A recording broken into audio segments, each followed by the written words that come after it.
Alright, so here's another one that I just finished, a Craftsman 11 horsepower 31 inch. Quite uncommon that you see these. Mostly you see the smaller ones, 27 inch, 8 horse, 10 horse, whatever. This is actually an 11 horsepower Tecumseh motor. So quite an unusual find. I actually bought this one and needed a little bit of work to it, but other than that it was in pretty good shape. Came with the original drift cutters.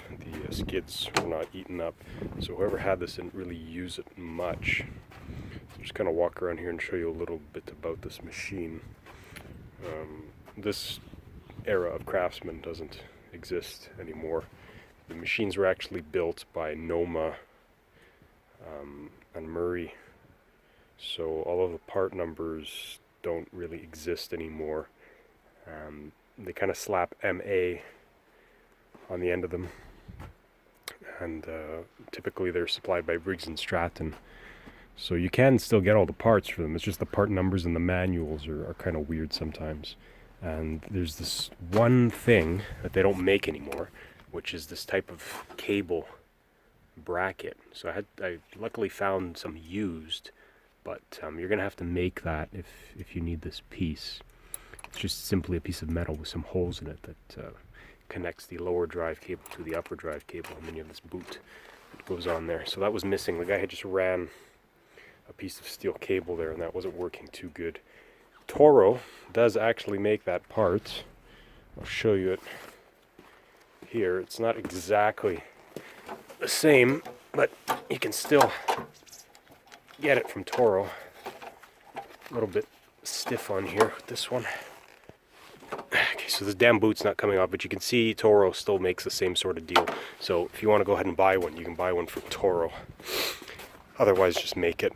Anyways, that aside, a couple variations of this. It's difficult to find the model number because it had washed clean off of the sticker with gasoline leaking and whatnot. So one kind of weird thing they did here is you have this headlight on a plastic bracket, and in other iterations it sits up here. You can see there's a hole drilled out on the handlebar. A far better design, because when you go ahead and you turn the chute, it kind of goes right in the line there. So I kind of put these stop stickers so that whoever ends up buying this will hopefully not throw the light off. This machine actually needed a new drive disc as well as these cables. This handle was all wobbly because the hole had oblonged out, and the guy put a bolt in here.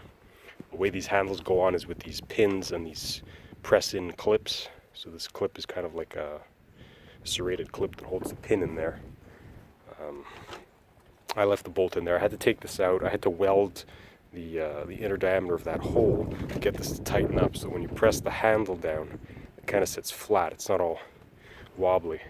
So that is a very, very common problem you see with these, because it doesn't have, the traditional style handles are like this. So as you're pushing down, it wants to pull this way. So eventually it's going to oblong out that hole, and then the handle is not going to sit properly, or it's going to jam.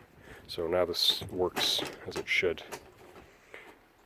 A very, very large engine, and as I say, fairly uncommon, because with the more expensive machines, people tend to take care of them a bit better and maintain them a lot better. So that's why they typically don't show up as broken for parts or low prices. Actually, in here they give you some tools to change the shear pins, and I guess we'll start it up. I had it running not too long ago, so it should still be pretty warm.